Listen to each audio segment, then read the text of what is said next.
Hi guys, I think I'm on live now. Live is all going good. Yes, we yeah guys. Live is going on now. So sorry guys. Yesterday it was a fault from my side. The live was ended in within 10 minutes. I think so. Yes. There are so much of noise, background noises outside, and there is a frequent power cut also happened last night. Hope today live will go fine. Yes. Now the first thing is I want to dive into some motivational stories on YouTube. Let us see any good videos and learn something from it. After that, we will try to cover some topics related to business analysis. Yeah. Wait, let me check my whether my voice is audible or my mic is good or not on live. Let me check. Wait.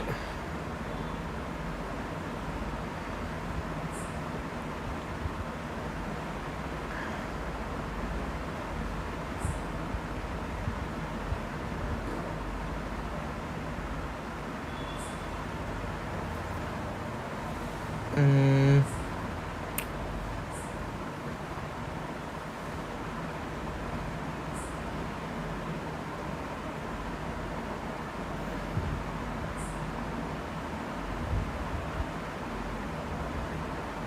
1 second, guys.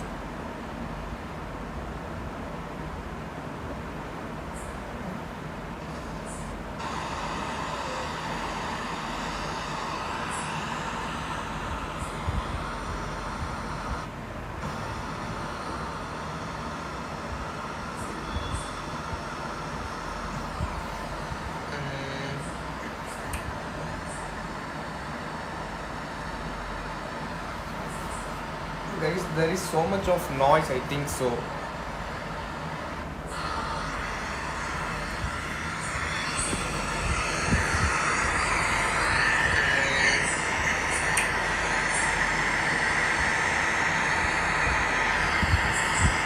Guys, there is so much of noise. I think so. How to check noise? How to correct it?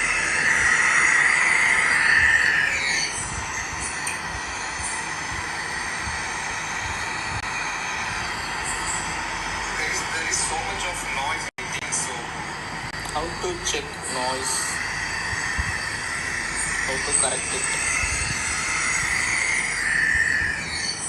Let me connect my headphones and check it.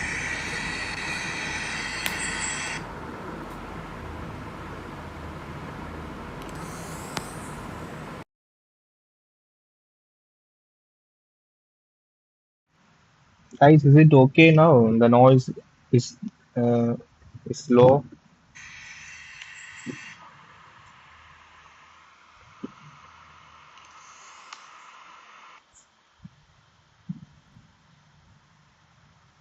Guys, now it is perfect. Guys, is it okay now? The noise is low.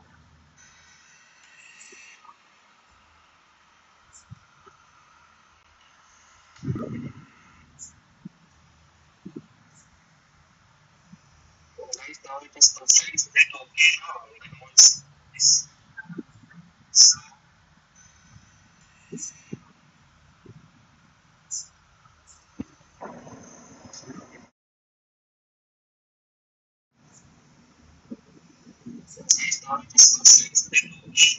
Guys, am I audible perfectly now?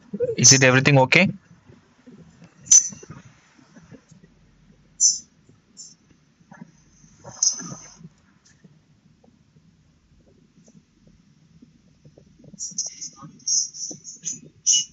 Guys, now it is perfectly now.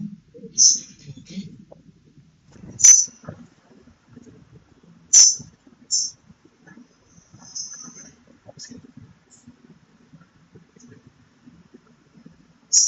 Guys, I have activated noise cancellation in my headphones.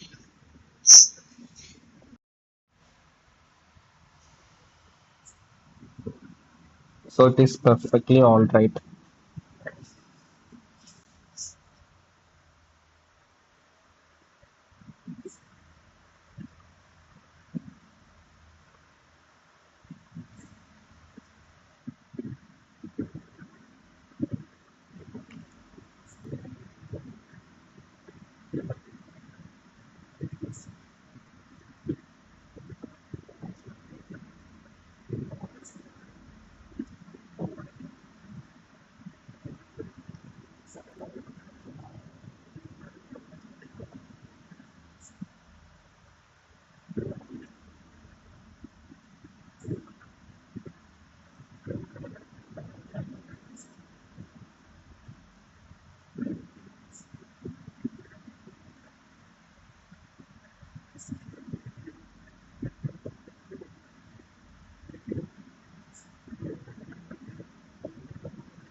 Guys, I have my another phone to watch your comments. So wait for a minute.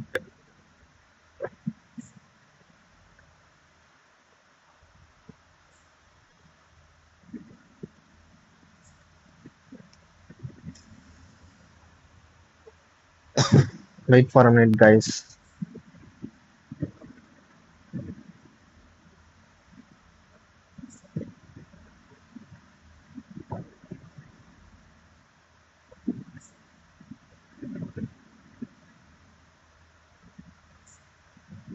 Could not able to couldn't be able to search my channel. It's so hard to find my channel as it is very new channel. Oh, so much of channel is on live, like study with me on their title. How to find out my figure out my channel? So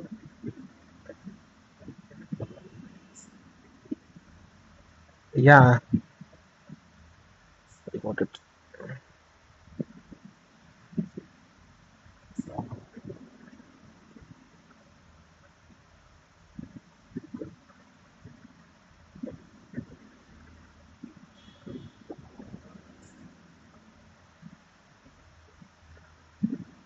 I'm on live or not?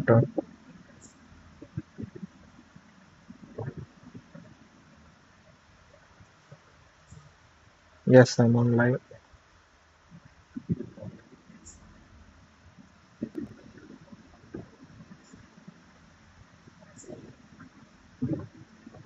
I'm on live or not?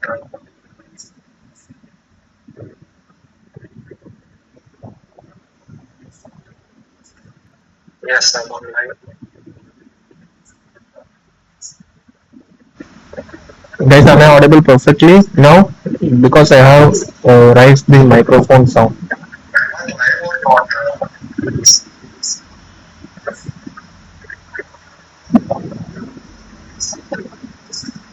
Yes, I'm on live. Guys, am I audible perfectly now? Because I have raised the microphone sound. Am I live or not? No, guys, it was so noisy while increasing my microphone sound. So I have turned my microphone sound to 66 percentage.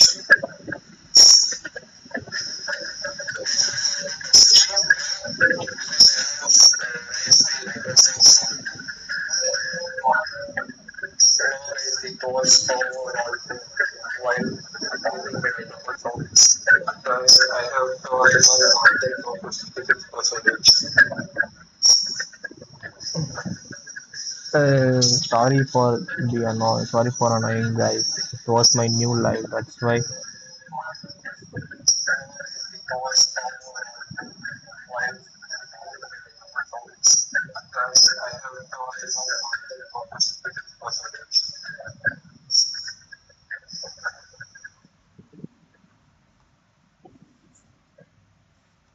Guys, let me off my mic and check the video.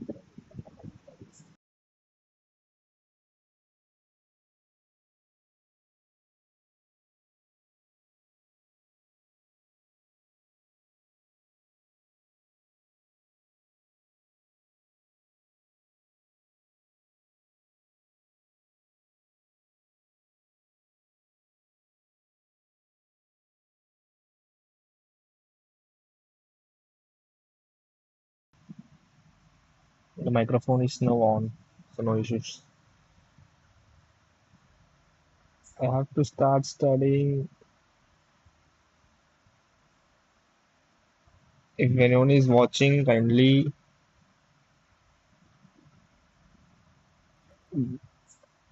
you are welcome. Welcome to the stream.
Guys, I think the microphone is not working. My voice is not audible to you now, right?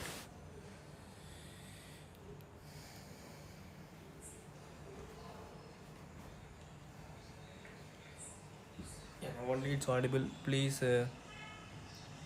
tolerate this, guys. Please, uh, I will get the microphone once I get it from my friend. It was given to my friend. I'll get that mic and get rid of these problems. Yes. Tolerate this, guys. Please, I will get the mic.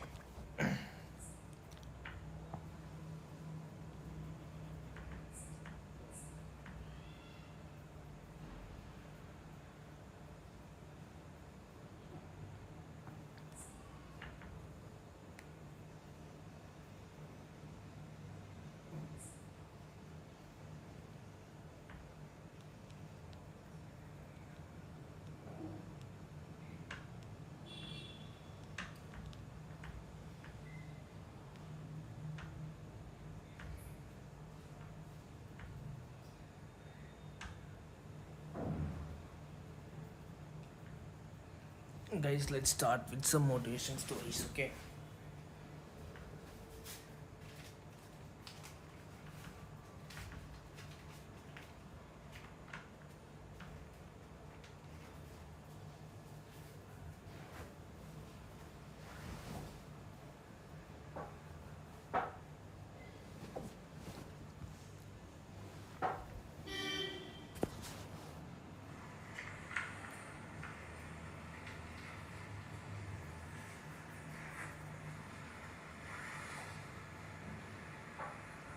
Welcome to Spain!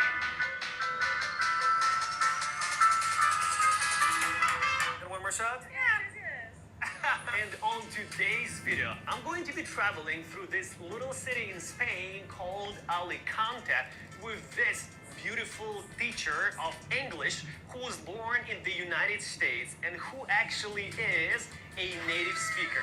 But before we get started, I wanted to say thank you to these 5 countries where majority of our viewers are coming from.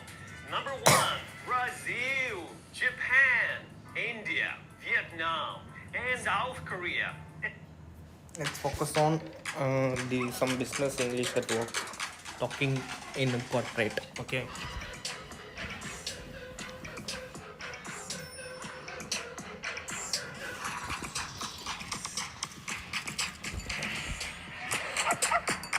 Hello, high level listeners, and welcome back to a brand new video here on High Level Listening.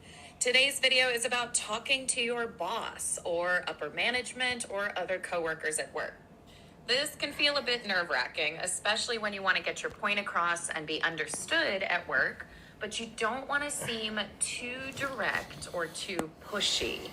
So if you'd like to feel more confident during your discussions with your boss and your coworkers, I think you'll really enjoy this video today.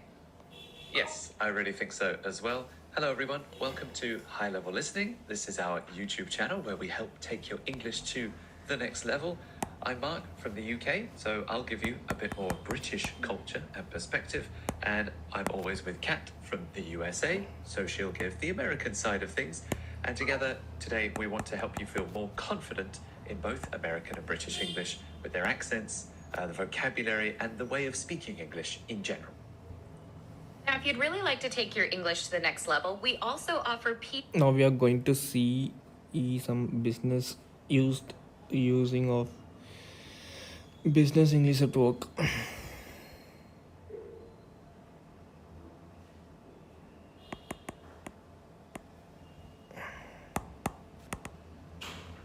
Business English at work, okay?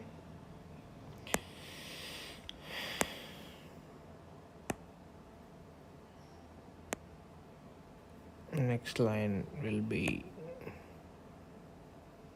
I don't know how to use these notes as much as you guys can, so kindly accept. I'll learn it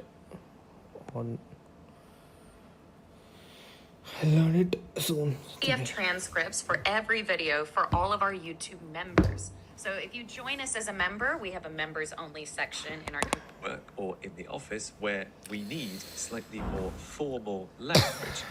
So while you can use quite relaxed language with your colleagues and your co-workers, when it comes to professional communication, like requests about time off, update. Now we have to improve our, I think there are a lot of mistake while writing via this pencil. Focus on communication at work. Yes.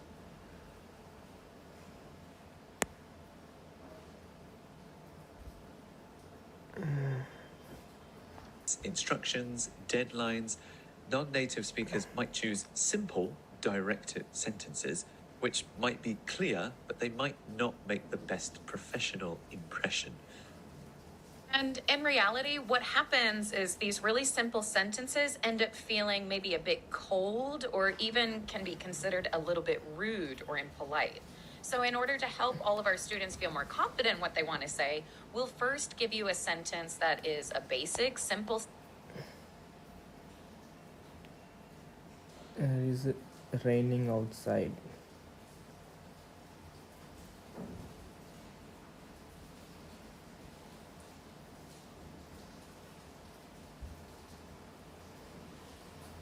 Basic, simple. It is raining outside. I think it's all going good. Let me check my laptop whether I have any mail or not. Oh no, guys, my network has lost. I have to log in again and see you guys. Let wait for just a couple of minutes. I will be back.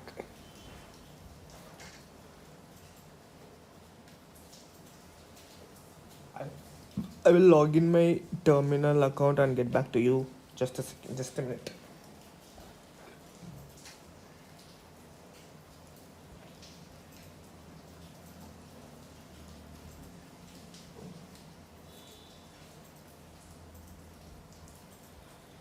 I'm so thirsty. I have to have a sip of water.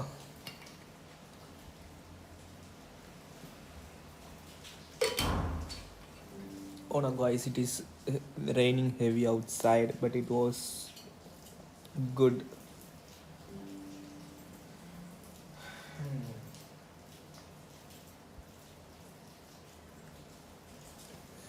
I will study for at least learn for at least 2 hours today, guys. So don't go anywhere if you have joined. It you have more fun in this life.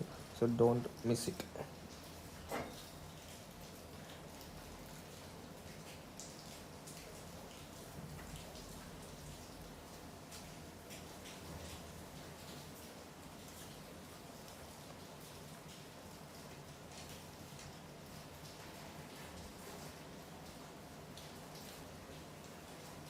Oh no! Oh no! Oh no! No! No! No! No!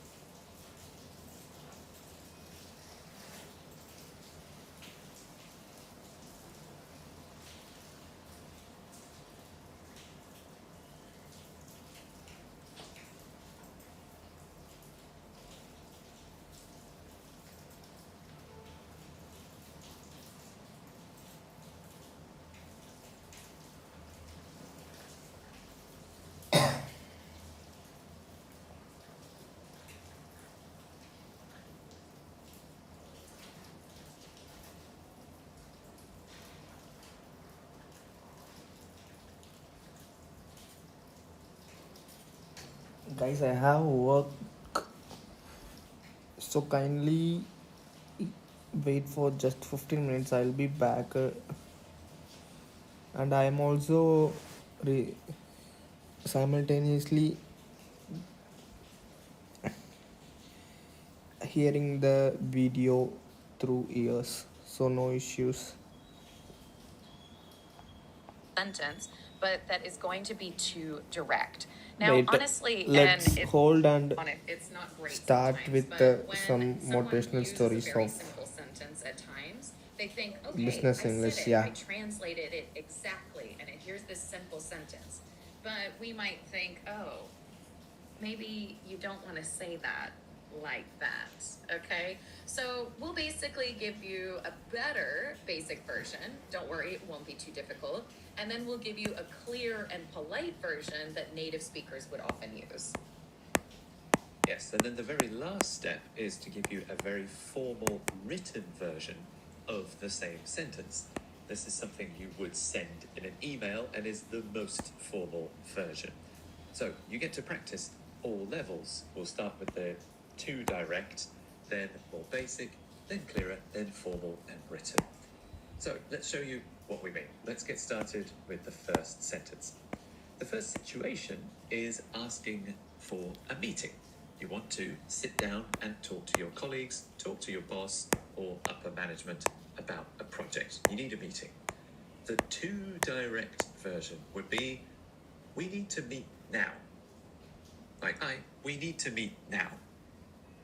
Well, okay, this is too direct. Why? We need to meet now. The first word that jumps out as too direct is the word now. Now, like right now. When we make requests in English, especially in the office, you need to respect other people's time and other people's schedules. If I say, hey, we need to meet now, that means you need to stop whatever you're doing and help me. So that's not very considerate. The other person could be busy working on something, sending an important email. They could be on the phone, and you're asking them to stop what they're doing completely. That is not totally respectful of their schedule and their workload either.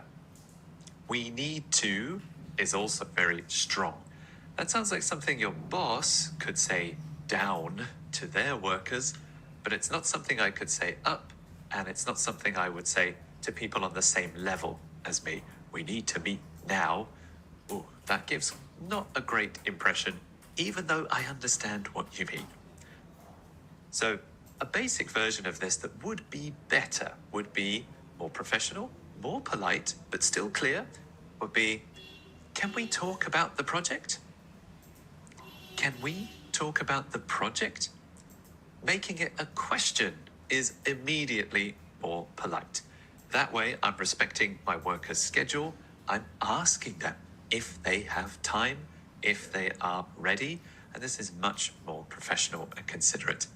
Can we talk about the project? Sometimes in an American office, we'll do a fake knock knock. We'll even say the words knock knock. So if someone's, as long as they're not on the phone, and they're just working in their office, I might even say, knock knock. Hi, can we talk about the project? The next level that's more polite is, could we set up a time to talk about the project? So you can hear the difference. The last one was, can we, which is fine.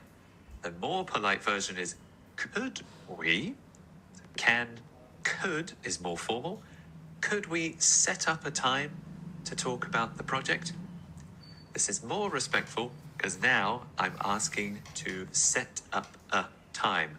Maybe in the future, maybe later this afternoon, or maybe tomorrow, we can arrange a time to talk about it. So I am not interrupting you now. I don't need it right now. I'm giving you the chance to find a time that matches your schedule. So I'm just being more polite. Could we set up a time to talk about the project? This would be another opportunity to just do a quick knock knock. Hi, could we set up a time to talk about the project? No rush. Okay, and the last level. This is the most formal level and probably something you would only write in an email. Would it be possible to schedule a meeting to discuss the project in detail? That's a long one. Would it be possible to schedule a meeting to discuss the project in detail? So we've gone from, can we talk? Could we set up? Would it be possible to schedule? You can kind of try to remember that as one chunk. Would it be possible to schedule? This is the most polite way you can ask for anything. Definitely in an email, this would be kind of a mouthful to say. I've definitely heard people say, would it be possible to?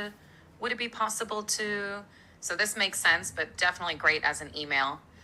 Would it be possible to schedule a meeting to discuss the project in detail? All right, our next topic is requesting time off, okay? Personal leave, you need to leave early, you need to take a day off, okay? So this is when you just need some time away from work, usually for personal reasons, right? Now, I think the most direct one that we've heard from some of our sentences. I'm not coming to work tomorrow. I'm not coming to work this afternoon. I'm not coming to work today. I'm sorry, what?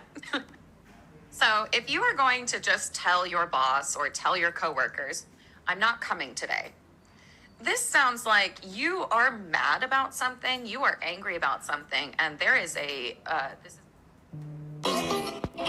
like you're fighting back. Okay, you're fighting back. Well, you know what? I'm not coming to work today. Okay, I'm not coming to work tomorrow. No, I refuse. Even if the words that you say, hey, I'm not coming to work tomorrow. Sorry? Oh, you're not, are you? Oh, I see. Okay. Again, this is too direct. This is too blunt. And why is it too direct? Why is it too blunt? Because it does make you feel like you're fighting against something. You're taking a stand, right? And even if you say it with a happy voice, that's what we're still going to think. So something that's still quite basic, a nice and simple sentence, I need a day off for personal reasons. Or I need, pretty much, yeah, I like that one a lot. I need a day off for personal reasons. I need the afternoon off for personal reasons. Now, this is kind of interesting because we are still asking for leave. I need a day off. I need a day off, but I'm still letting you know in advance, right? If you just say I'm not coming in, okay, did you clear that with the boss? Are you sick? What? So I need a day off. Why? For personal reasons. And that's perfectly acceptable. Personal reasons is a very easy way to say anything. My kid is sick. I need to go to the doctor. I'm having a tough time at work. Personal reasons. I need a day off for personal reasons. Yeah, I think Kat mentioned the most important point. The first one is so rude because you didn't ask for permission. You just already decided, I'm not coming to work. And yeah, you have to ask before you get some time off. So I need a day off for personal reasons. Now, since we want to be asking for permission to take it up another level, could I take a day off for personal reasons? Why is this one great? You're asking for permission with could I or can I or would it be possible to? You see how we'll be using these phrases over and over. And you let them know what the reason is. Could I take a day off for personal reasons? Could I take tomorrow off for personal reasons? Could I take a day off for personal reasons? Now, the last one is going to be the most formal, but some of these pieces we can definitely use in spoken English. I'd like to formally request a day off. I'd like to formally request a day off due to personal reasons.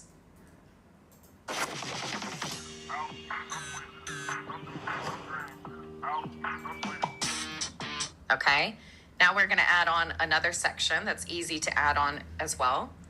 I'd like to formally request a day off due to personal reasons, if that's all right with you. Ooh, I like that phrase at the end. We use that a lot in spoken English. I need help with this, if that's all right with you. If that's okay with you. That's kind of going to be the asking for permission. If, could, can. This is the maybe, right? We're adding in these if words so that we are asking permission in a way. I'd like to formally request a day off due to personal reasons, if that's all right with you. I'd like to formally request a day off due to personal reasons, if that's all right with you. Okay, so let's move on to another situation at work. Maybe you've been working on something and it's almost finished. You want to ask for feedback. You want to know if your colleagues like it or not, if they want to make some changes or improvements or suggestions. This is generally about your work performance. So imagine you finished a project and you want to show it to your colleague. You say, hey, tell me if my work is good or bad. That's a bit too direct. I understand what you want. I understand what you need, but my first reaction will be a little bit fighty, hostile. Like, whoa, okay, calm down. Tell me if my work is good or bad. So there's two reasons I think this is a bit too aggressive. First, it's tell me. Tell me. Grammatically, this is an imperative, which is an instruction. And again, when you're talking to colleagues or co-workers on the same level as you don't have the power to instruct them and tell them what to do. Teachers tell their students, tell me the answer. Or your boss to their workers will say, tell me the figure. That's fine, but yeah, you're talking to people on the same level as you. So there's no need for such like strong, assertive language. So tell me is not the best way to start that sentence. And the second part that could make people a little uncomfortable is saying, tell me if it's good or bad. Good or bad. Especially when giving feedback and criticizing or giving constructive feedback to our colleagues, we don't like to break it into good, bad. If I look at your work and say, oh, that presentation is bad, that's a quite rude thing for me to say. So I'm not going to say that either. We use a lot more sensitive, polite language to tell you what we like and what could be improved. We will never say good, bad, even though I would understand it and even though it would be clear. So to make a more professional impression, you could say, what do you think of my performance? What do you think of my performance? So now, what do you think? That's a much friendlier question. What do you think of my presentation? What do you think of my work? What do you think of my new design? What do you think of my performance? What do you think of my performance? So the next level, to be more polite, would be, can I get your thoughts on my performance so far? Can I get your thoughts on my performance so far? Can I, we heard previously, it's a polite request. Can I get your thoughts on my presentation? Can I get your thoughts on my slide deck? Can I get your thoughts on this page so far? Again, this is much less confrontational, it's much less direct, and again, I'm giving them time to think, and I sound more accepting of their feedback, whether it's good or bad. Can I get your thoughts on my performance so far? And the last step, the final level, most formal, and again, probably written in an email, would be, could I get your feedback on my recent performance when it's convenient for you? So again, could I get? We've upgraded from can I get, which is fine. Could I get, more formal. Could I get your feedback on my recent performance when it's convenient for you? So Kat said previously, if that's all right with you. Here, when it's convenient for you. We're adding these extra phrases to show that we're respecting their time, we're respecting their schedule. It's when they have time to do it. So again, could I get your feedback on my recent performance when it's convenient for you? Could I get your feedback on my recent performance when it's convenient for you? I like that because we used if that's all right with you and when it's convenient for you. This really is a very good way to respect someone's time. Even though that might be part of their job, it's just a nice formal way for you to respect someone's time. And I definitely believe that people will be more open to helping you.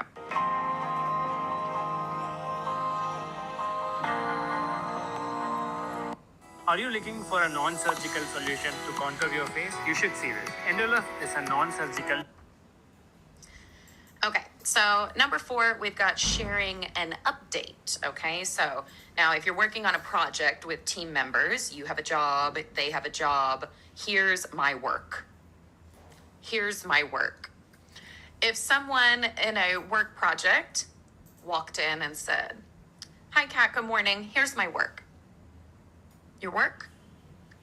Okay. Right? Okay, so you did your work. Congratulations. But you're not giving me any more information. You're not giving me any more information. Okay, here's my work. This also sounds like to me that you have given me more work to do. I know you finished your section, but you didn't give me much information, and now it sounds like done. Your problem now. And I know you're not saying that. I know you did not say, okay, Kat, it's your problem now. But that's what we hear. When some people are too direct, it really does have some meaning, because probably someone a month ago said, okay, Kat, here's my work. I'm over this. I'm done. Here it is. Here's my work. And then the person got fired a few weeks later because they just never really wanted to get their work done anyway. So instead of saying, here's my work, here's an update on the project. Ah, music to my ears. Okay, that sounds so nice. Here's an update on the project. Or, here's what I've done so far.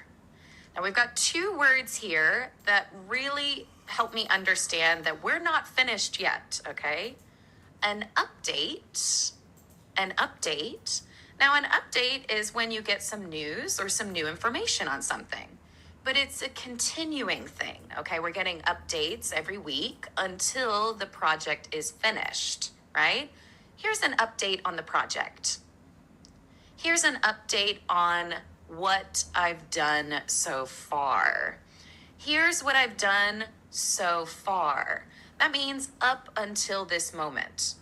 But that kind of lets us know that this will continue. If you just tell me, here's my work, I feel like you've stopped. There's no openness for more conversation, all right? You didn't leave the door open there for more conversation. But here's an update on the project. We will continue after you have a look. Here's what I've done so far. I could update it. I could fix it if you need to. Here's an update on the project. Or, here's what I've done so far. Here's what I've done so far. I could update it. I could fix it if you need to. Here's an update on the project. Or, here's what I've done so far.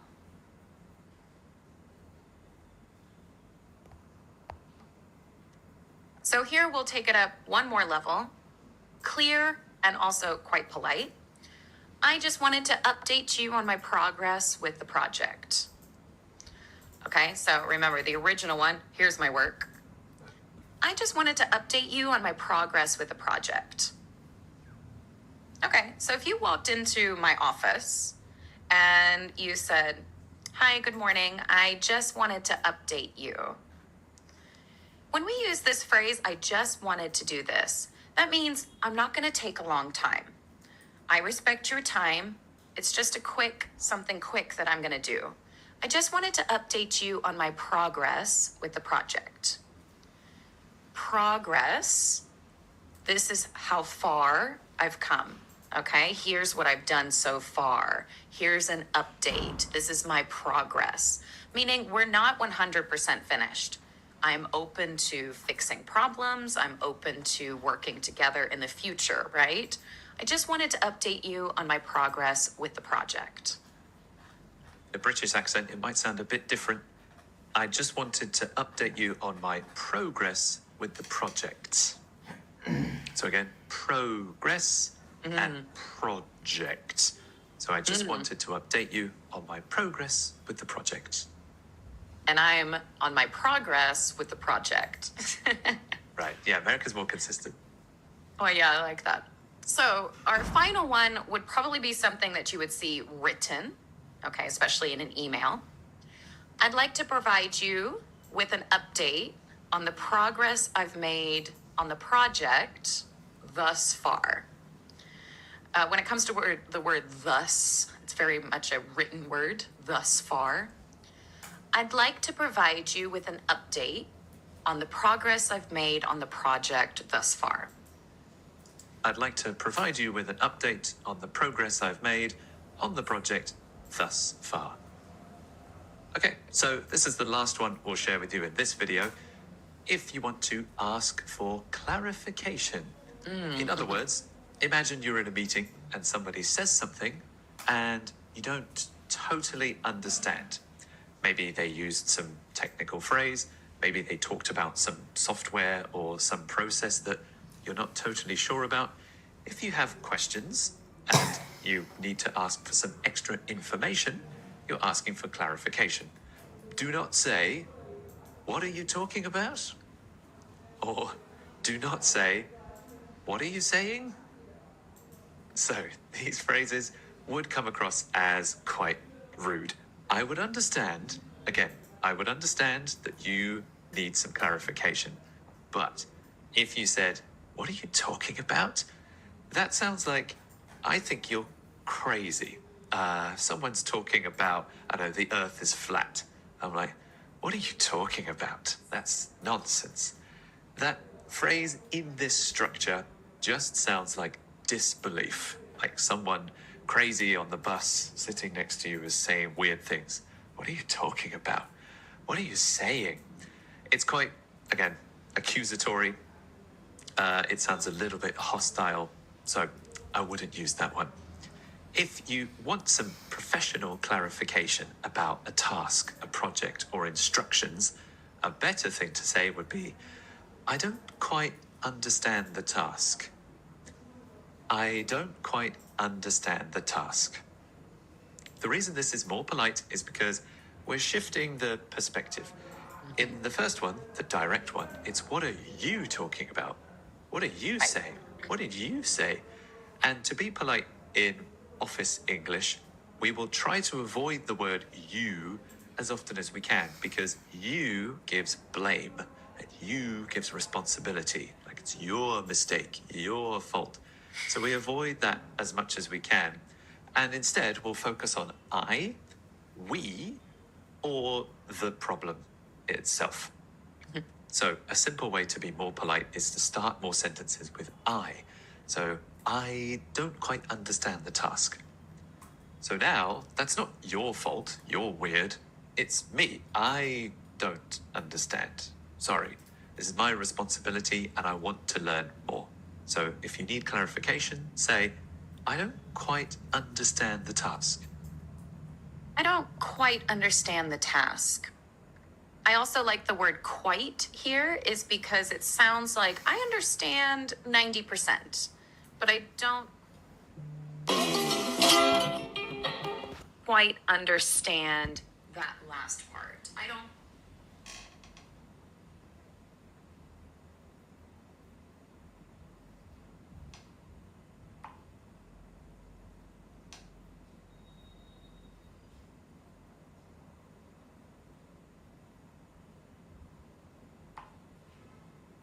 quite understand that point number 2, something like that. So it's like, we're almost there. I've been listening. I hear you. I hear the words, but I don't quite understand. Do you know that React requires less coding and has more functionality compared to other libraries of JavaScript? This is the reason why most software developers are keen to master the concepts related to React library. So the next level, to be equally clear, but still polite, maybe more polite, is, "Can you explain the task for me again?"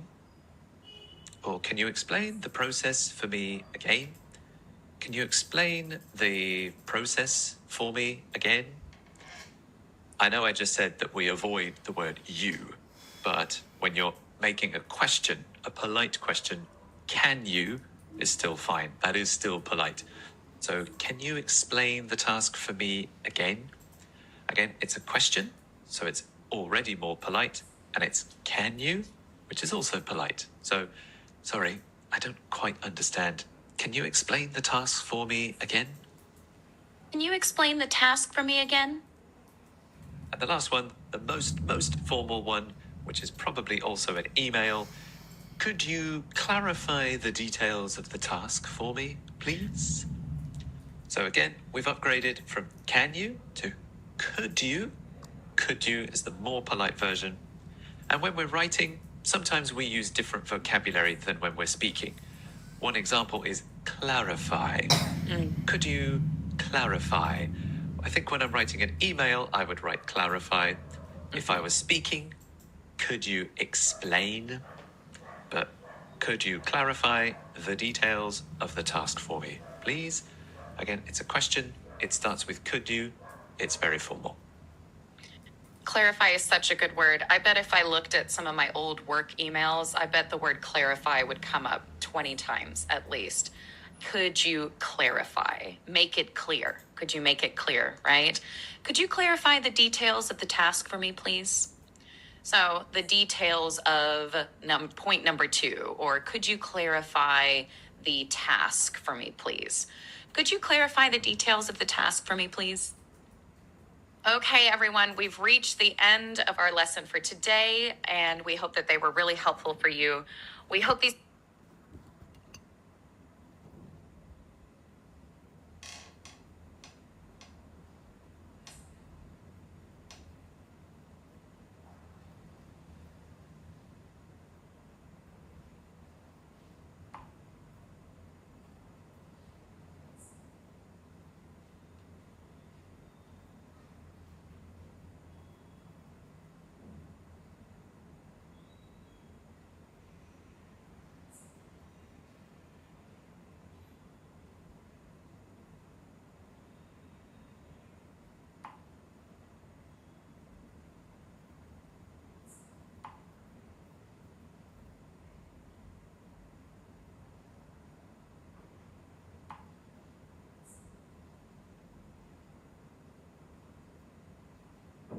phrases will help you take your English to the next level by helping you become more naturally spoken at work and feel more confident that you're getting your point across, but in a way that is respectful and thoughtful at the same time.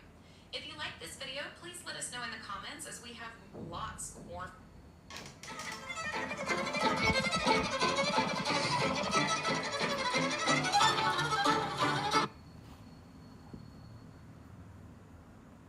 Welcome to this company. Are you excited for your first day? Oh, yes. I always dreamt of this job. Perfect. First thing I want you to do is to touch base with the marketing team. Oh, of course. Touch base? Should I touch the marketing team? Great. It's important to hit the ground running ASAP. Hit the ground and run. What? What's he saying? You're a quiet person. Should we get the ball rolling then? Oh, I love games. What ball? Football? You are fired. Hello and welcome to another lesson. In this lesson, we're going to talk about business English or corporate lingo. But what does it mean? It means we're going to learn some phrases and vocabulary that you need to know if you are going to work or are working at an English-speaking environment. If you're applying for jobs and if you want to prepare for the interview, it's also a good idea to know these phrases. All right, let's start. Some of these phrases may sound a bit weird. For example, this one, touch base. Touch base? Touch base of what? Touch base, surprisingly, means to connect with someone. You want to talk to someone, maybe your boss, maybe your colleague, maybe your client, just to align, just to communicate. And well, instead of saying, let's connect with them, in the business world, they say, let's touch base. Let's touch base later this week to review the project updates. That means let's connect, let's talk about it, let's communicate. You know what a table is, right? I'm pretty sure you do. Table is a noun, but did you know that table can also be used as a verb? And it's very common in the business world. I'm hearing Let's those table this. Let's from the table it, video. like turn it into a table. If you say, let's table this or let's table it, you mean let's postpone it. It may be a good idea, but for now, let's not talk about it. Let's table it. Let's postpone it. For example, we don't have enough data for now, so let's table this topic for the next meeting. Let's table this topic. Let's postpone the conversation. Oh, another phrase with table. Bring to the table.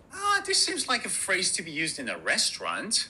But in the business world, what does it mean? Bring to the table means to contribute to a meeting or a project. What unique skills can you bring to the table for this project? What unique skills can you bring to the table for this project? It means what skills do you have that can contribute to this project? You know what fruit is, right? But there is a very interesting phrase in business English. Low-hanging fruit. Low-hanging fruit? Low-hanging. If fruit is low-hanging, what does it mean? It means it's very easy to pick it, right? It's here. It's right here. Just pick it. Very easy to do, right? That is exactly what it means. Low-hanging fruit are tasks or opportunities that are very easy to achieve with minimal effort. Those are low-hanging fruit. Let's focus on the low-hanging fruit to quickly improve our sales figures. Let's focus on the low-hanging fruit, on the things which can be achieved with minimal effort. A word that is almost overused in the business world, and I'm pretty sure you've heard.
Synergy. Synergy. Well, what does it mean? Synergy is a concept. It means the combined effort of a group that is greater than the sum of individual efforts. So you as a group of people, you as a team will work together, and the combined effort is called the group synergy. We're looking for synergy between the marketing and the sales teams to boost performance. We want the synergy between the two teams. We want them to work together. A phrase that is very common, especially in online meetings. Let's take it offline. Let's take it offline. What does it mean? It's very obvious, right? It means let's discuss it after this meeting, especially privately. So there's a meeting with 10 people and something comes up, and then I tell you, hey, let's take this offline, shall we? That means you and I will talk about this privately outside of this meeting. This topic is a bit off track. Let's take it offline and discuss it after the meeting. Let's take it offline. A cliche phrase that you hear a lot in the corporate world. Think outside the box.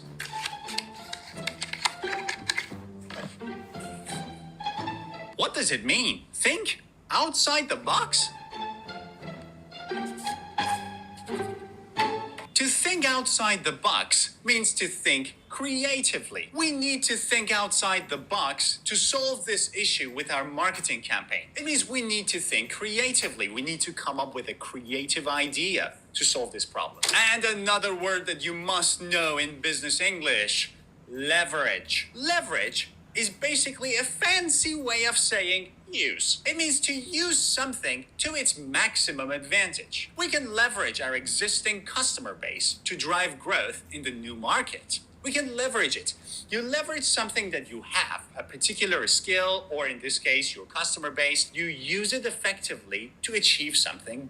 Hello, Chennai folks. If studying abroad is your dream, then making it a reality is now easier than it may seem.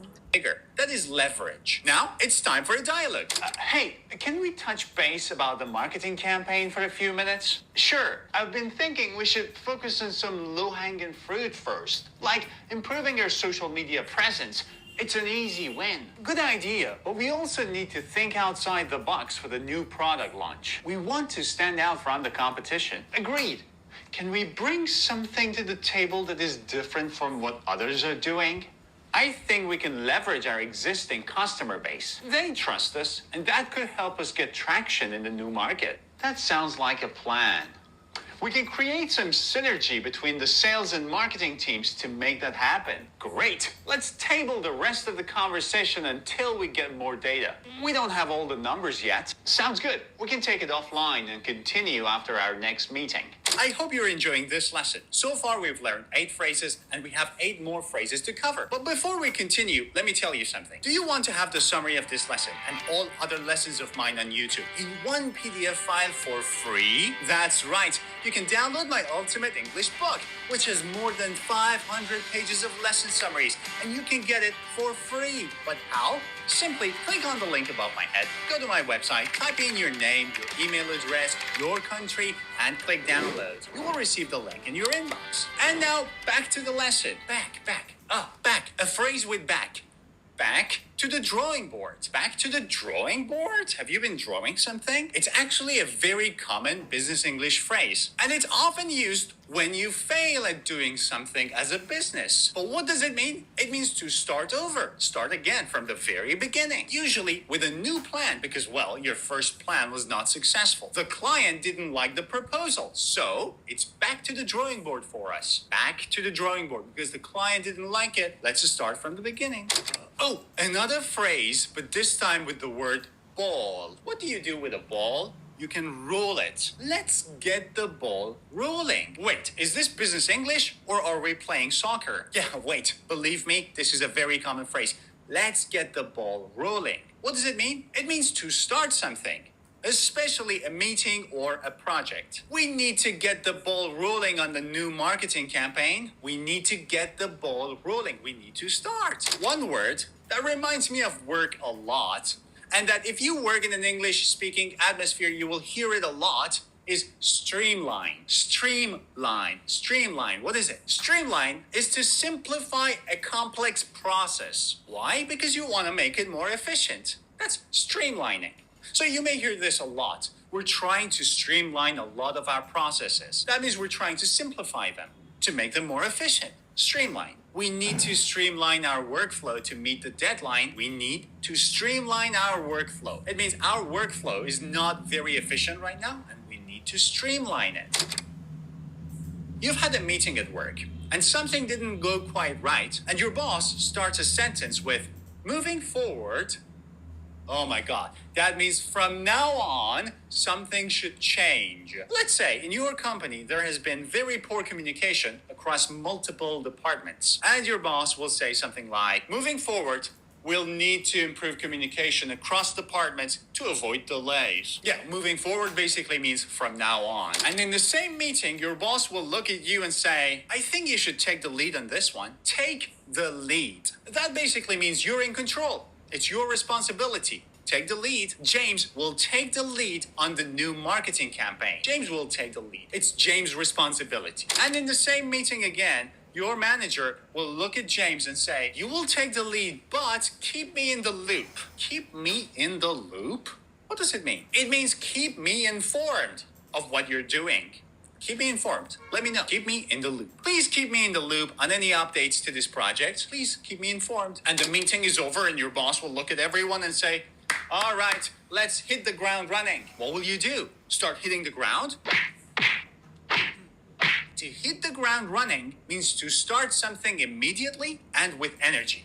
Yes, let's go. Let's do this. We need to hit the ground running if we want to meet the deadline. We need to hit the ground running. It means we need to start immediately with energy. And last but not least, get the green light. Green light? Are we driving? Well, imagine you're driving and you see the traffic light, which is red, and it turns to green. What does that mean? That means you're allowed to go. You're allowed to start. That's exactly it. To get the green light means to get the approval for what you want to do or what you need to do. We got the green light from management to start a new initiative. We got the green light from the management. That means the management has approved the project. So we can start now. And now it is time for another dialogue. Hey, I heard we didn't get the approval for our proposal. What's the plan now? Yeah, the client wasn't happy with it, so it's back to the drawing board for us. We need to come up with a new idea. I see. Well, once we have a new idea, let's get the ball rolling as soon as possible. We don't have much time. Definitely. And moving forward, we also need to streamline our process. It took too long to prepare the last proposal. Agreed. Do you want me to take the lead on this one, or would you prefer to handle it? Why don't you take the lead on this one? I'll make sure to keep you in the loop on any updates from the client. Sounds good. We'll hit the ground running once we get the green light from management. I hope you've enjoyed this lesson. Don't forget to give this video a thumbs up. And if you're new to my channel, click subscribe. See ya.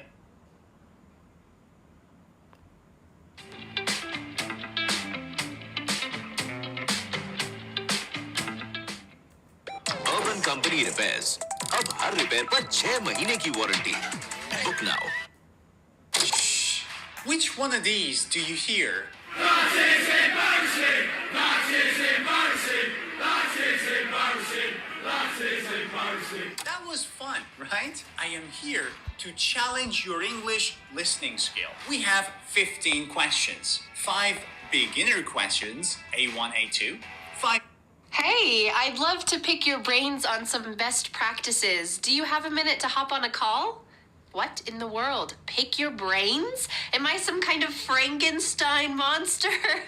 No, absolutely not. These are some common business English expressions that if you work in English, if you speak with clients in English, if you speak with coworkers or colleagues in English, you need to know these phrases so that you can accurately convey what you want to say, so you can understand what other people are saying, and so you're simply not embarrassed in the workplace. Hi, I'm Vanessa from SpeakEnglishWithVanessa.com, and today I have some good news. You are going to learn 20 essential business English phrases, plus 5 bonus acronyms that you are likely to see in the workplace, and you need to know what they mean. Like always, I've created a free PDF worksheet for you with all 20 of these essential phrases, plus the 5 acronyms, and at the bottom of the free worksheet, you can answer Vanessa's challenge question. You can click on the link in the description to download that free PDF worksheet today, and never forget what you're about to learn. Let's get started with the first essential business English phrase. It's kind of a 2-for-1.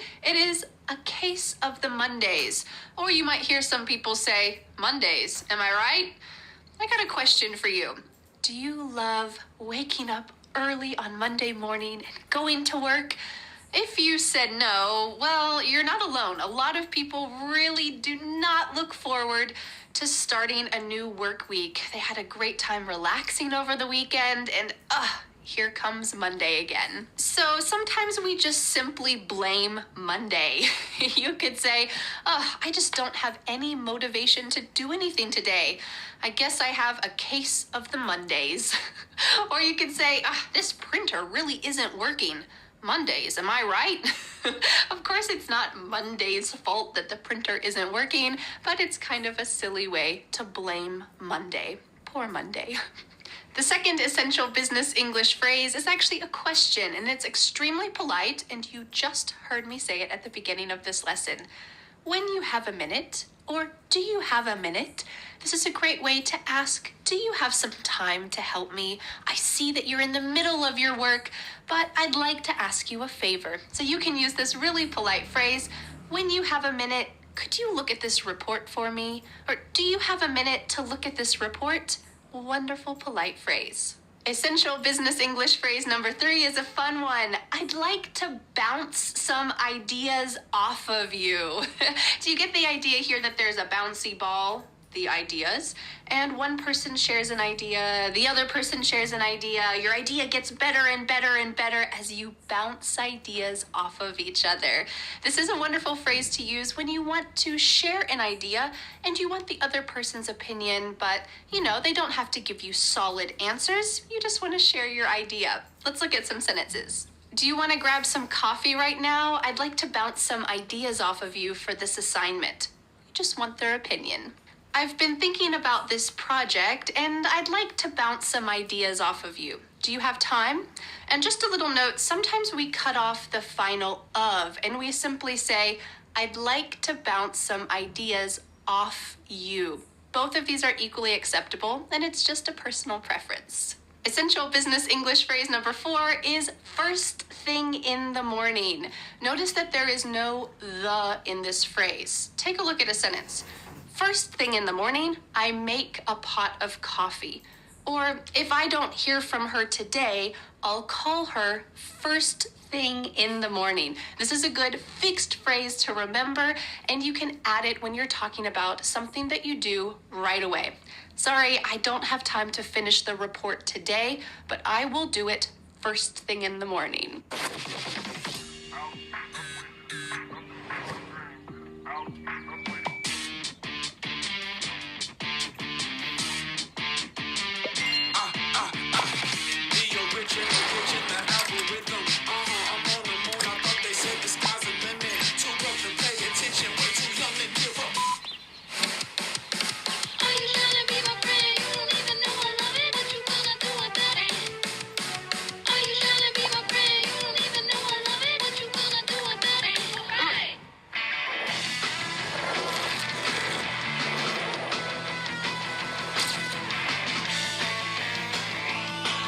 Essential business English phrase number 5 is pick your brains. This is a fun one, and it means that you're asking for someone's input or advice when they have more experience than you. So you could say, I know you've worked at this company for 5 years, so I'd love to pick your brains about what it's like to work here. Or you could say, could we hop on a call and I can pick your brains about what you're thinking about the next quarter? This means you simply want to know what they're thinking about the next quarter. Phrase number 6 is one I just used, to hop on a call. This could be a phone call or it could be a Zoom call, which are becoming more and more popular nowadays.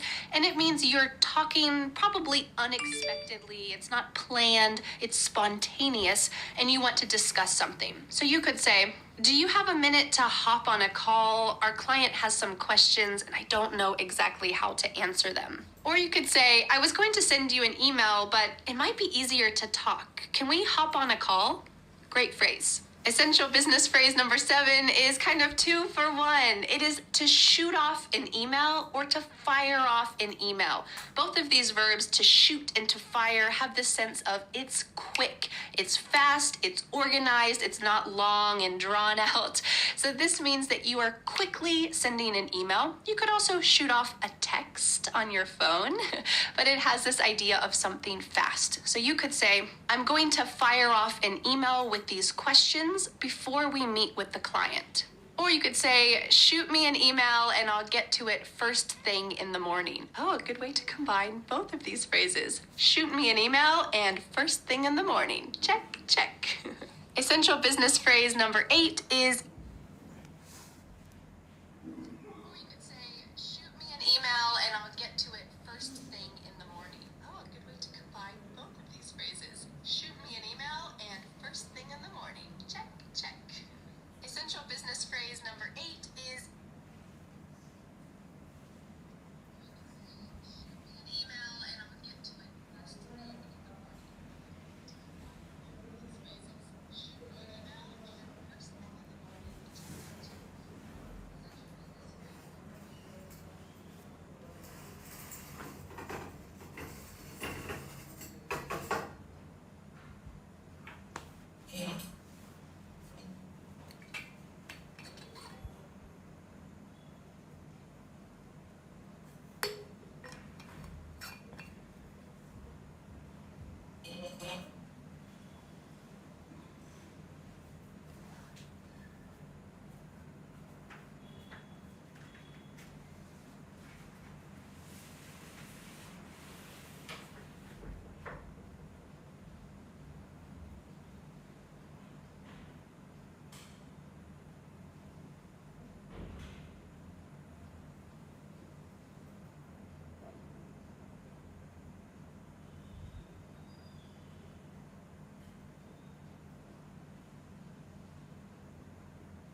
Guys, I am back with a bang. Guys, I have lost my pencil. Yeah, I got it.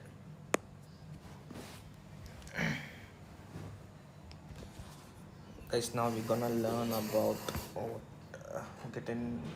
Now we're gonna dive into business analyst process.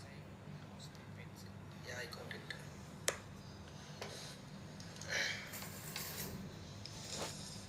Guys, now we're gonna learn about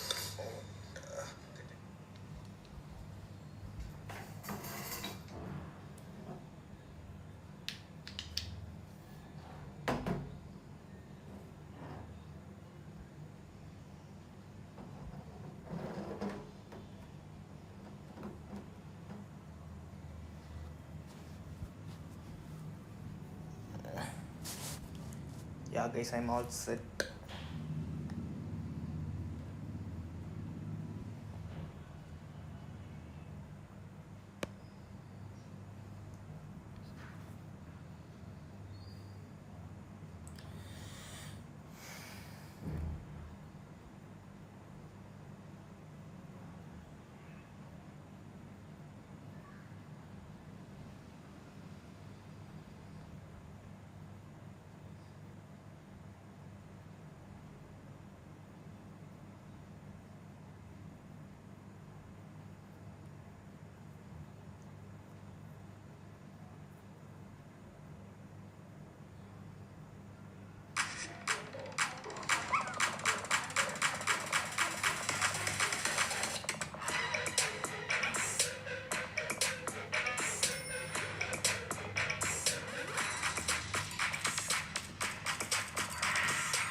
Yeah, guys, now we're gonna learn how is BRD is getting prepared. BRD is a business requirement document. Let's learn about that.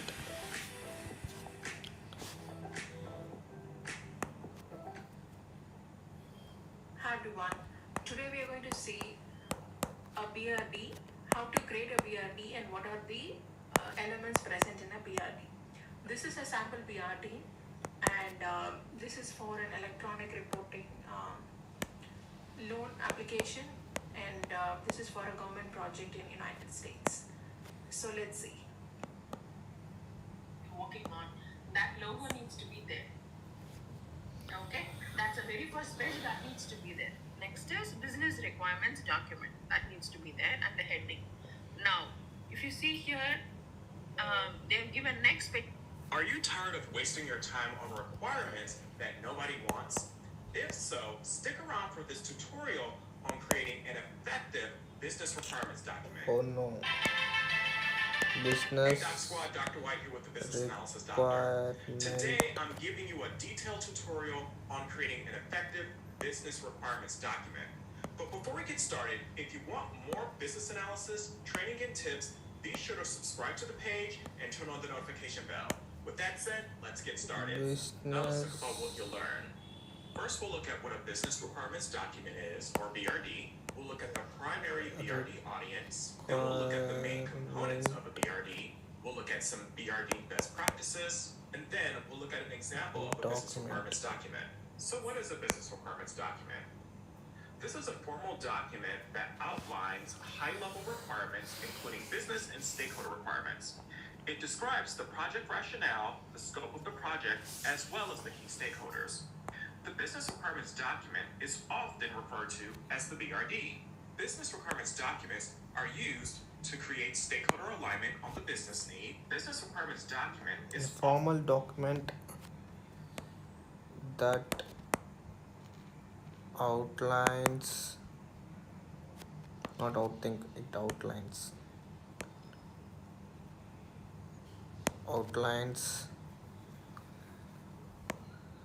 high level requirements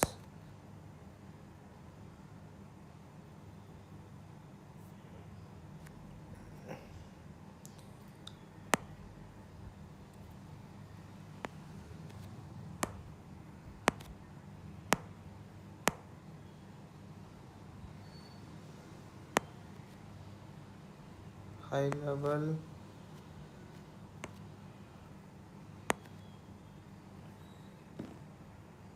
requirements.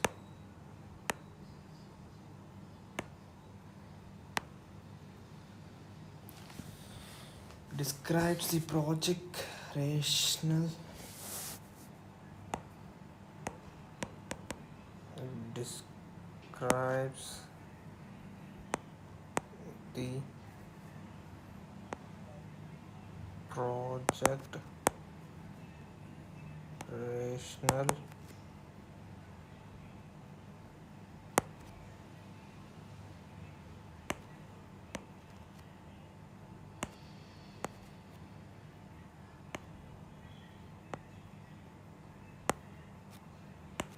Comma, how to do comma in these notes? Comma, yeah, come on, I got this. How to use comma. Solution array, solution scope, as well as the key stakeholders.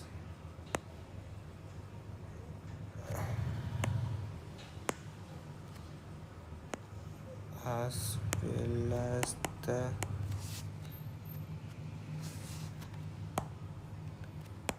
key stakeholders.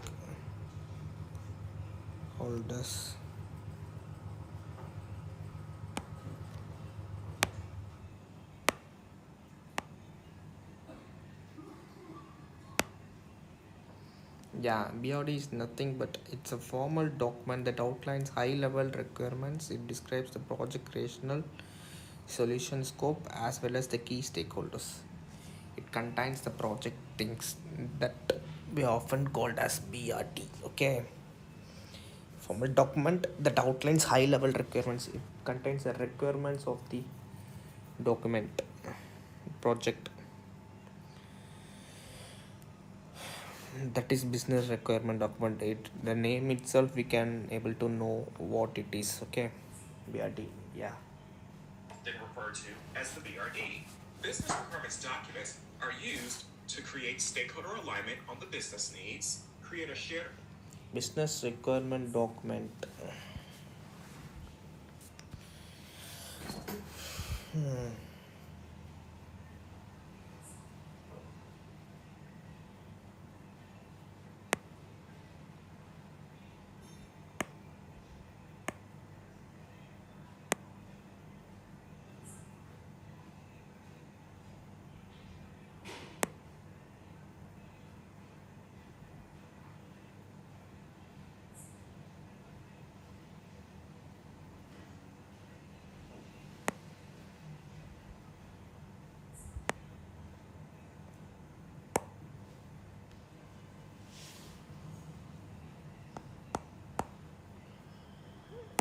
Business requirement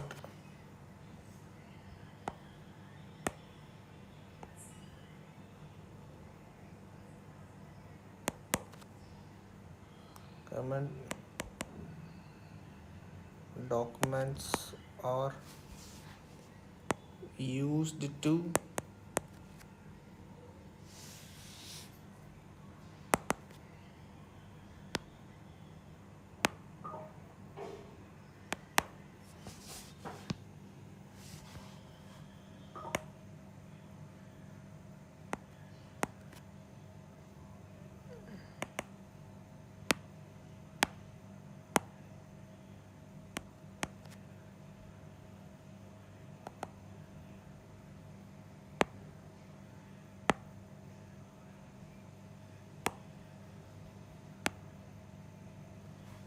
business requirement document are used to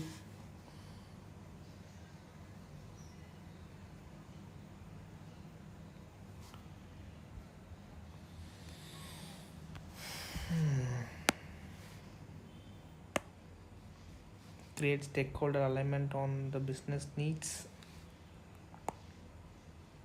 create stakeholders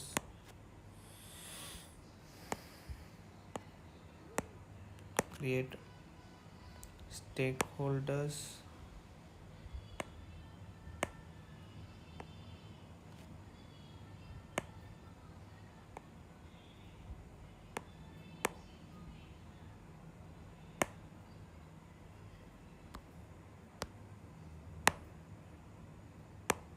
create stakeholders,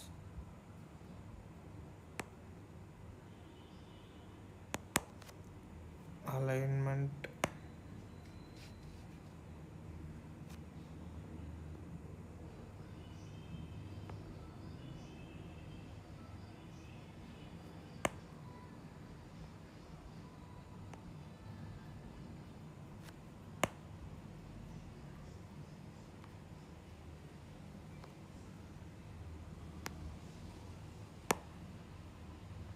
create stakeholder,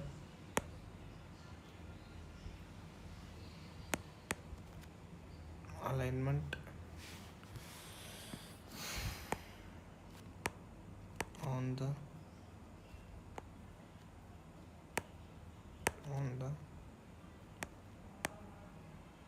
business needs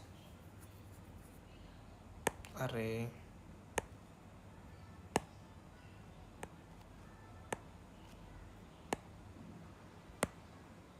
on the business needs.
Understanding of the solution scope, what needs to be achieved, and the required resources, it also provides a basis for decision making regarding scope, Create a shared prioritization, understanding and of the solution scope, provides a basis for decision making.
I I'm getting so frustration on how to on handling this iPad. It's so fucking horrible. So it tensed me so much. The notebook is even better than this.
resources. So who is the BRD for? The primary audience for the business requirements document includes the sponsor, who is responsible for the overall success of the project and will be the final decision maker regarding the project goals and scope.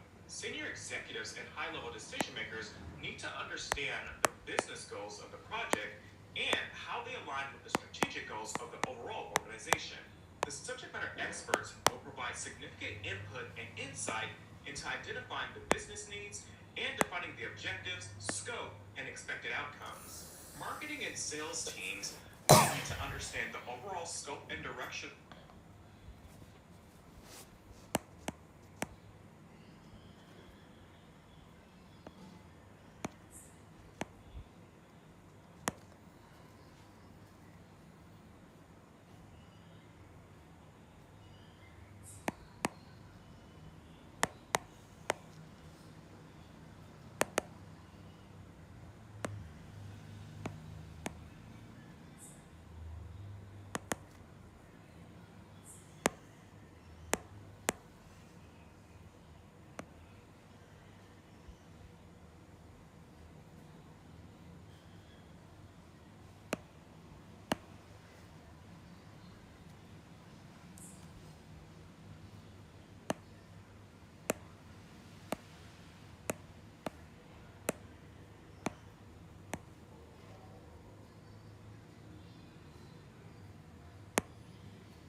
Sponsors, senior executives,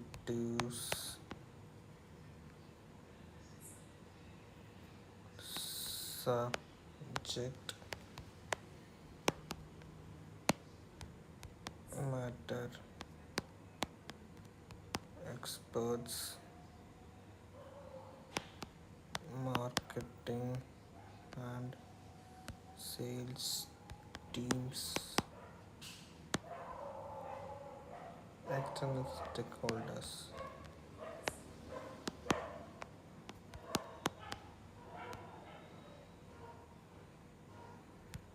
Good.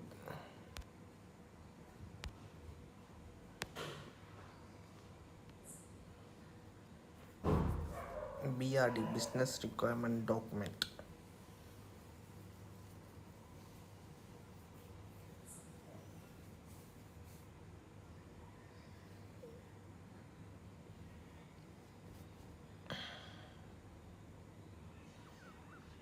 Who is for the BRD for?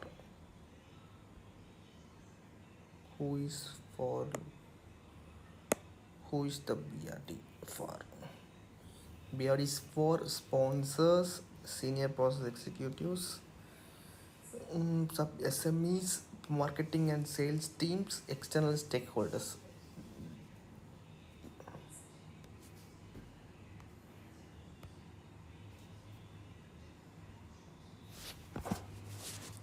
I'll be back in a minute, guys. Wait. Hold on.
Guys, hold on, I'll be back in few minutes. Okay.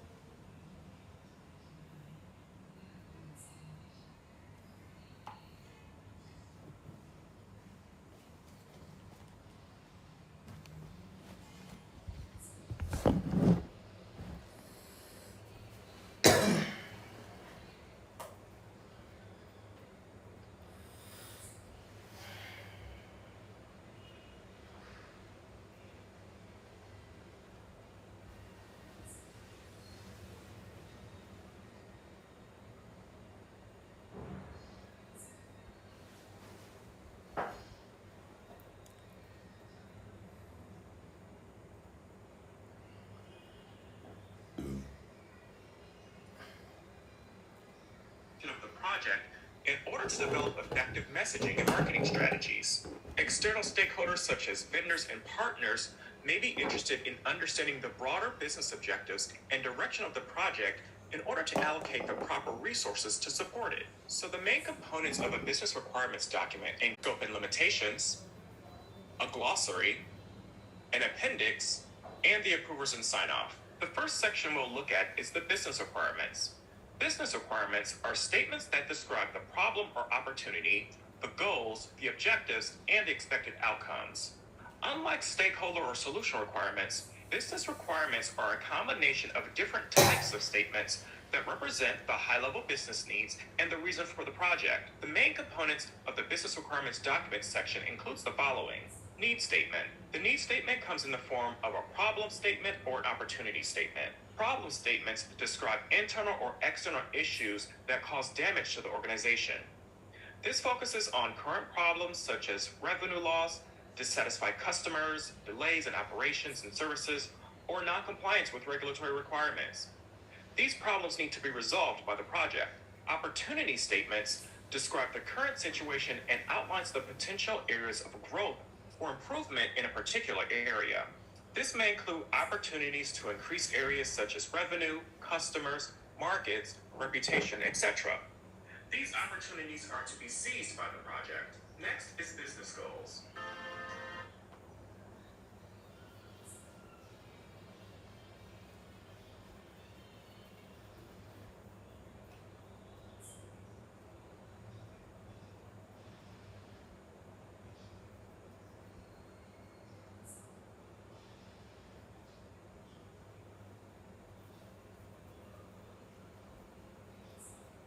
Even before we talk about a PRD, a BRD, a DRD, a FRD, जो भी है ये सब, सबसे पहले what you need to understand it, what is an entity, right?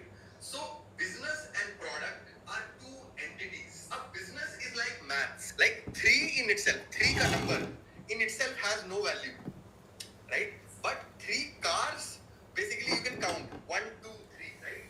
So business is similarly like that. Is an entity which does not exist in the real world, but it starts having value when you tie it to a product, right? Welcome to our channel BA Careers. In this video, let us discuss about BRD versus FRD, difference between BRD and FRD documents. Introduction. Definition of BRD, Business Requirements Document. Definition of FRD, Functional Requirements Document. Importance of both documents in the software development lifecycle. Purpose and scope. BRD focuses on the what and why, the high-level business objectives and needs. FRD details the how, the technical and functional specifications to meet the business requirements. Content overview. BRD, business goals, stakeholder requirements, project scope, constraints and assumptions. FRD, functional requirements, data models, user interface design, use cases and system behaviors. Audience. BRD targeted at business stakeholders, project managers and analysts. FRD targeted at developers, system architects and QA teams. Differences in detail. Level of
Hey baby, you are the watch.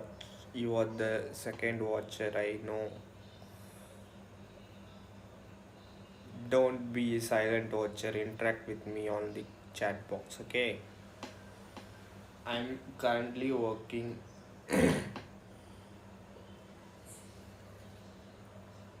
and do my office chores. That's why I didn't do anything on live. Can you hear me?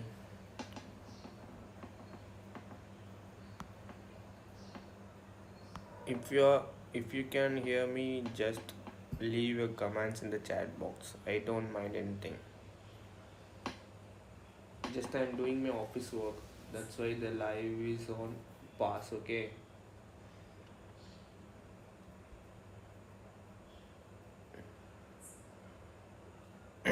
Oh no guys, three guys are watching. Please let me know who is watching in the comment section. If you wanna start something your learning journey, just connect with me and let's start together, okay?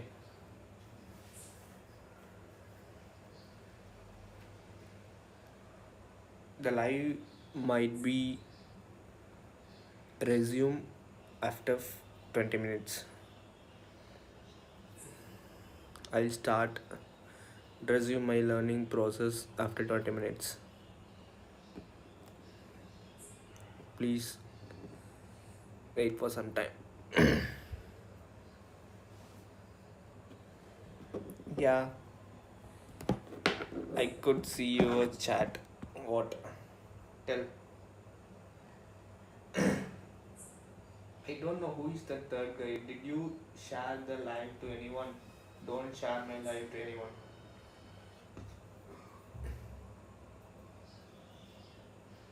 Don't share, please, okay? I don't want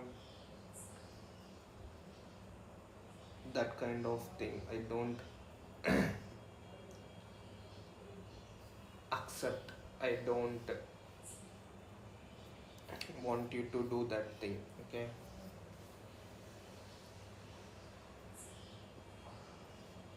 I don't need any one of my friends to see my live.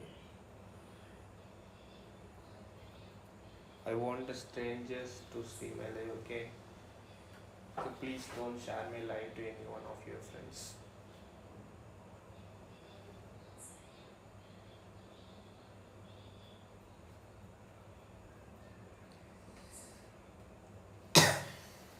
Where are you now?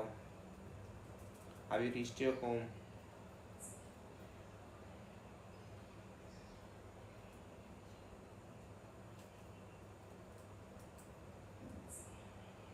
What happened means nothing happened. I am doing my office work. That's why the live is on. That's why I didn't do anything.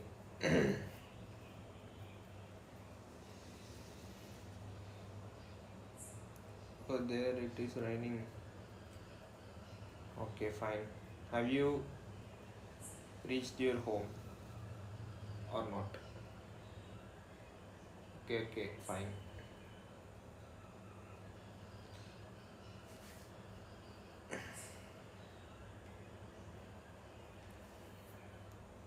What about there means you're asking about me, right?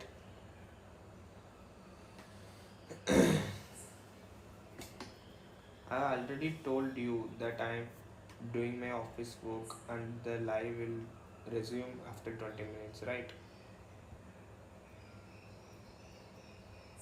Then why you keep asking the same thing that I have already told you?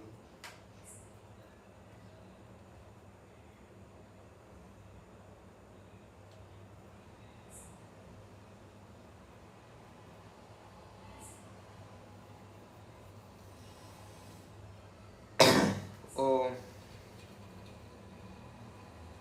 here it is not raining. Some minutes back it was raining. Now it is fine.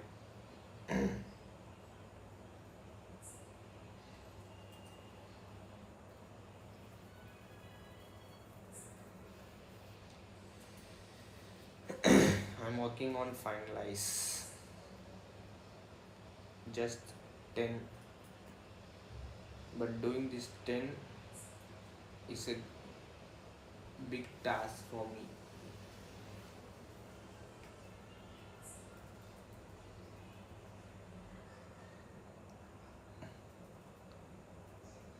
Yeah, thanks for your love and support. Do like my video, like my live.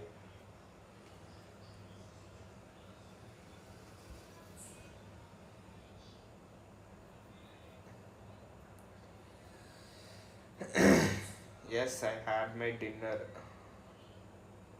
I had rasam and omelette for my dinner with combined with rice. What did you had? Have you ate?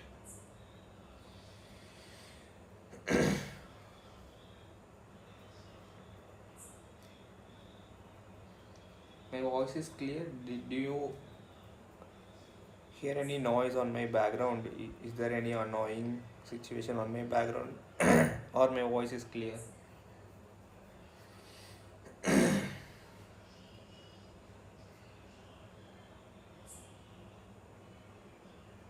No.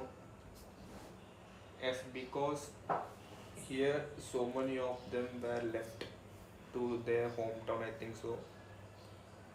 Only some people were staying here. That's what's the reason.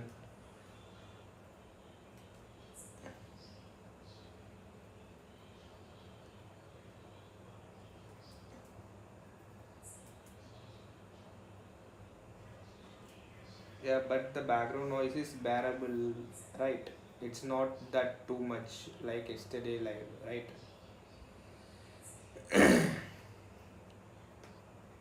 It is acceptable.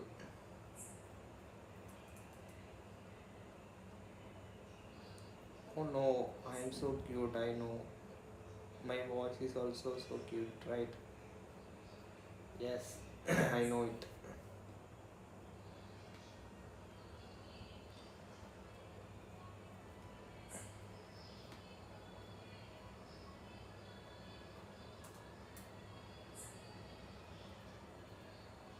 If I close the window, that little bit of noise too not come.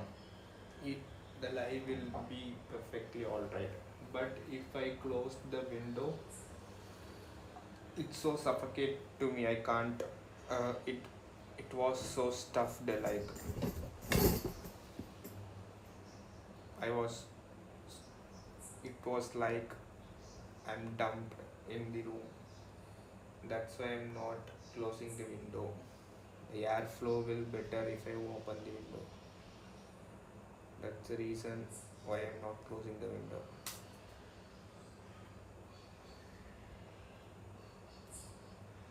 Am I? Do you?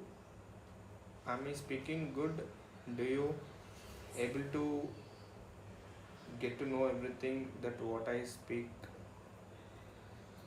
Is it fine? Or I have to improve more? I know I have to improve more, but I can handle. Right, that's what I in my mind. What do you think of my English?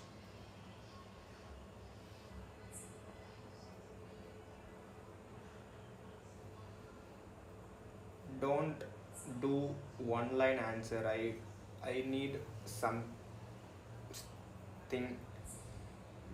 a big line from you, big statement from you, because if you are doing a one line answer, I don't able to understand what you are trying to say, because I'm on live, that you will, my voice will reach you after some delay, right? That's the reason I need a full answer.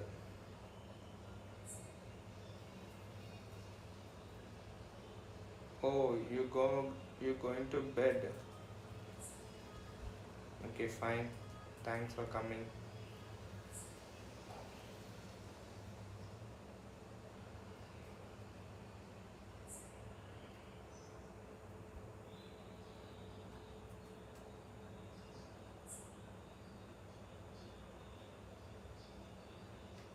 Do you use headphones or do you watch my live on speaker? Oh no, she went. Fine.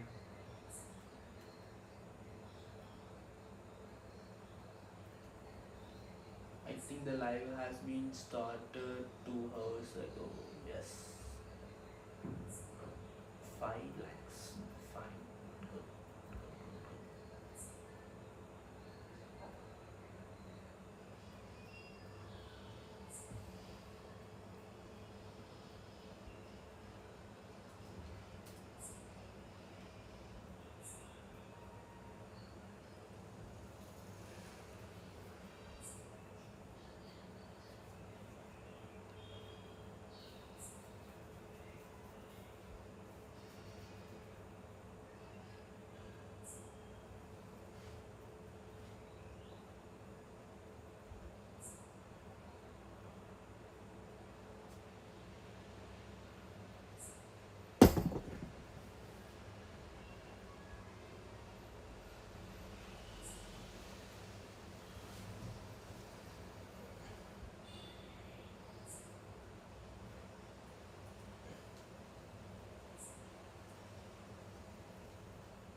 Hey, another guy has joined. Who is that guy? Please let me know in the chat. I think the Bibi has joined again. Right? Am I right?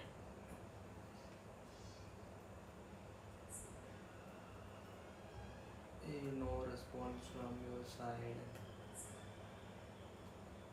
Bibi. Bibi or someone? I don't know.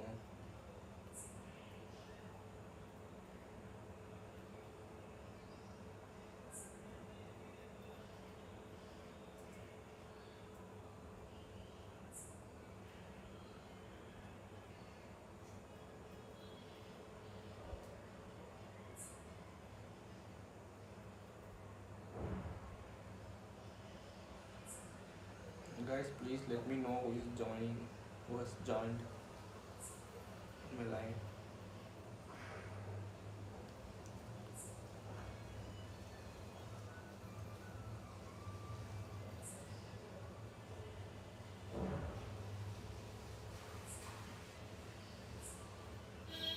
Mosquito bites me for so long.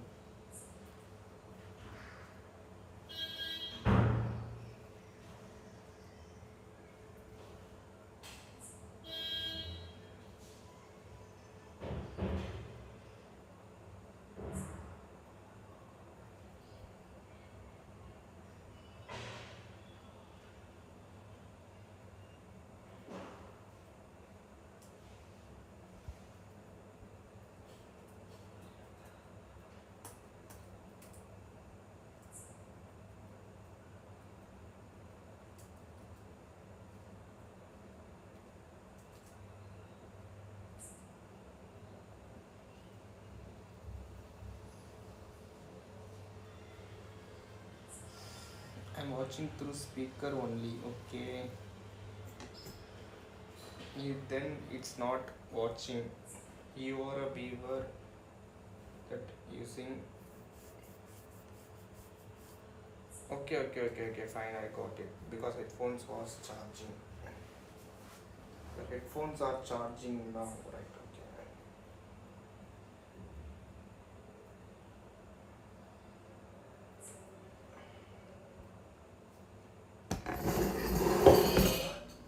I got a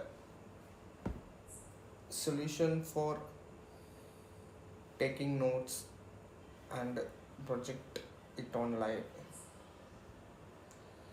I can't able to use this pencil because it was so hard to use the pencil on notes. If I write something, it will turn to something else. So it was so hard to prepare notes on iPad. So from now or tomorrow onwards, I'll make notes on my own with my own handwriting with note and pen. After that, I'll took a click a picture of that page and project it in live on my iPad. So it's very useful. So it is easy to see from your side.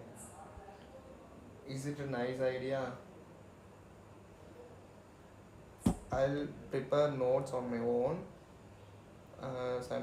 by watching video on YouTube. Then I'll click a picture of it and I'll open the picture, take a picture on iPad, and I'll stream that image on live. So it is easy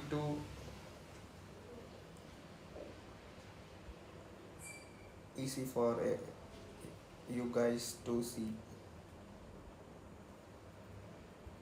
I'm tired, I want to go sleep. Okay, go. No issues, have a good sleep and come. Had dinner?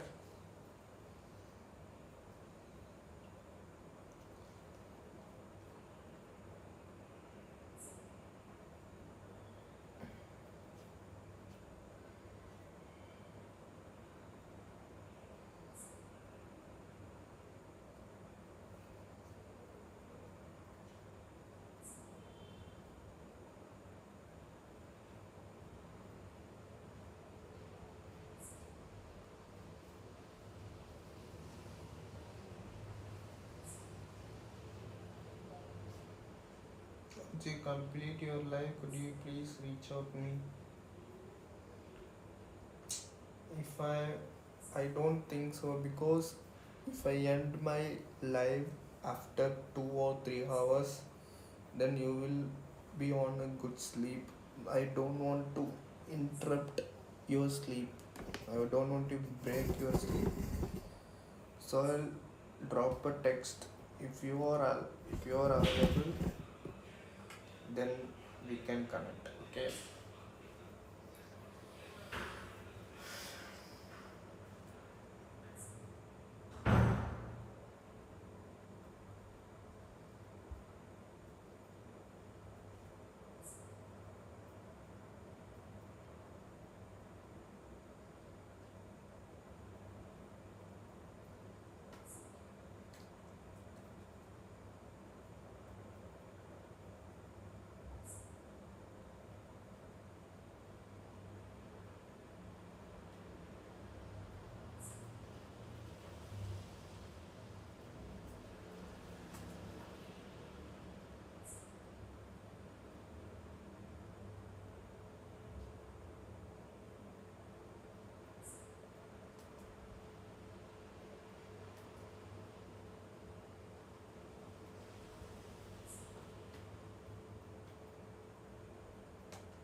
This is everything we learned at Harvard Business School in 30 minutes.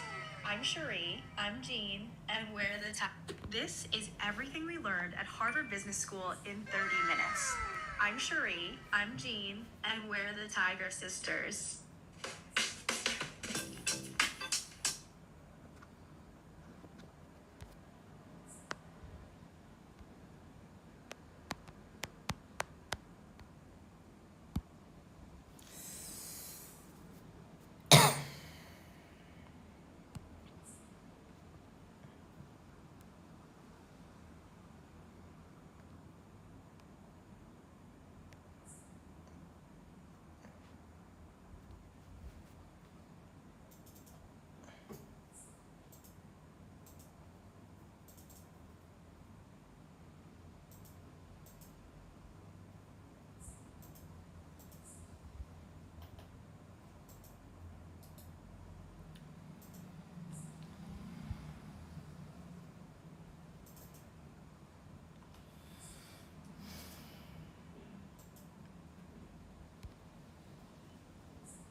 Power of suppliers. Yeah, I feel like this is a pretty easy one because the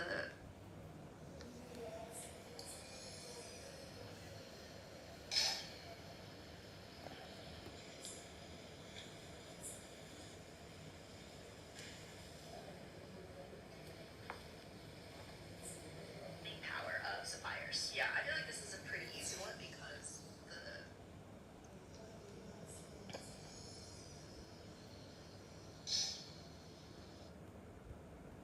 scale of Starbucks is so massive.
If you are someone who wants to learn English through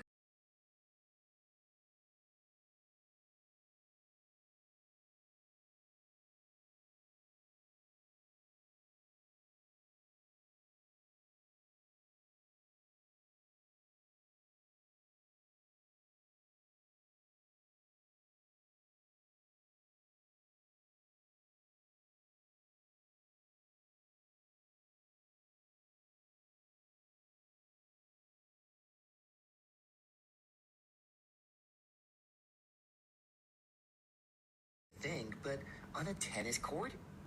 I can't even get 5 minutes alone in my kitchen. Anyway,